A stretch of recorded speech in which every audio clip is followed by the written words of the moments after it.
penyerahan Patakan HIPMI Lampung Barat oleh Ketua BPD HIPMI Provinsi Lampung dan Ketua BPC HIPMI Lampung Barat. Gelora senantiasa semangat kewirausahaan di kalangan generasi muda Indonesia dan kibarkanlah panji-panji kebesaran pengusaha muda ini di seluruh pelosok Lampung Barat tempat saudara bertugas dan berkarir.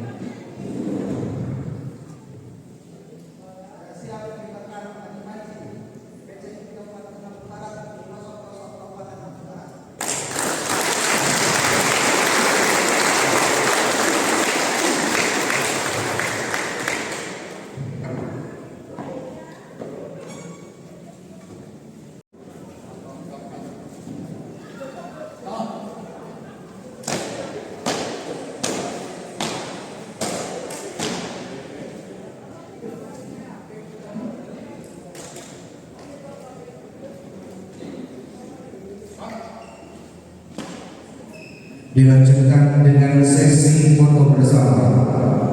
Kami mohon kepada usaha promosi mendorong kreativitas serta memberikan dukungan kepada pengusaha muda memulai mengembangkan bisnis mereka.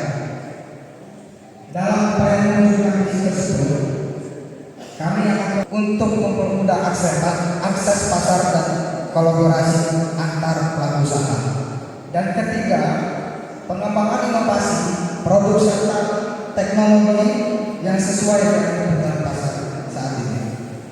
Dengan semangat kebersamaan dan kerjasama yang erat antara pemerintah daerah dan HIPMI, BPC Lampung Barat, serta seluruh pemangku kepentingan kami, yakin Kabupaten Lampung Barat dapat menjadi pusat kewirausahaan